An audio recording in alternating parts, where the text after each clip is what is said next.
Hey there, Grumpy Old Fart here. For those of you who don't know, I started Grumpy Old Fart to express my political and social opinions and to say things that I felt needed to be said. Unfortunately, YouTube started giving me strikes. As a hedge against this happening, I've created backup YouTube channels, Grumpy Old Gamer and Grumpy Old Ufologist. I also created a channel called Grumpy Old Fart over on Rumble, a free speech alternative to YouTube. You can find all of my stuff there, including my political opinion and current events. The link to my Rumble channel, as well as links to let you order my books, are in the description of this video. If you enjoy my content, please like, subscribe, share, and comment. I welcome your comments, even if you disagree with me. Now, on with the video. Hey there, Grumpy Old Fart here. I'm doing a military blunders video on the Battle of Bosworth. One of the basic military requirements of any force is that all of the troops have to be fighting on the same side. You don't necessarily have to believe in the cause, but you at least have to not be fighting for the other side. That's the main thing. In 1485, Henry Tudor was threatening Richard III of York.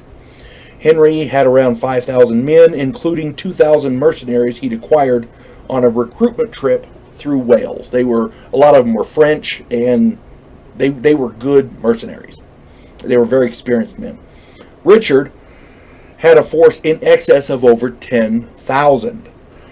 He had bribed many lords for their men, and he had kidnapped the son of Sir Thomas Stanley to force the addition of his troops and his brother's troops, Sir William Stanley's, as well. Each of these lords sent about 3,000. So he had a sizable force, but a lot of them he had bribed and a lot of them he had forced to join. Richard ranked his men in 3 battles, or their equivalent to divisions, on or around Ambion Hill. When the Stanley brothers' troops arrived, they positioned their troops off to the sides of the battlefield rather than join Richard's main force. On August 22nd, the battle began. Forces of Richard's began a cavalry charge. When Richard saw Henry and his bodyguard separated from the main force, he charged and started hacking his way towards his adversary. So the battle starts, there's a cavalry charge. Richard saw Henry with some of his bodyguards off to the side. And so he immediately charged them, and some forces intervened, and he was hacking his way through to get to his enemy. At that point, the Stanleys attacked Richard. They attacked his forces. They were on either side, and they just right in, both sides. Richard was surrounded, and his force was battered to death. Richard's army was crushed. Henry became King Henry VII. The deciding factor here was not militarily, strategically, and tactically. Every action that was taken was sound. What failed Richard was his politics. He tried to force people to fight for him by threatening their family. Blood is thicker than water, and for most, stronger than steel. Somebody threatens my family, they're not getting my help. They're not getting my help at all. I'm going to do whatever I can to undermine them, hamstring them, kneecap them, whatever it takes. I'll bring a bat. I don't give a flying fuck. Somebody comes after my family, yeah, they're fucked. When the Stanleys set up their men on the sides away from Richard's main force, that should have been a red flag.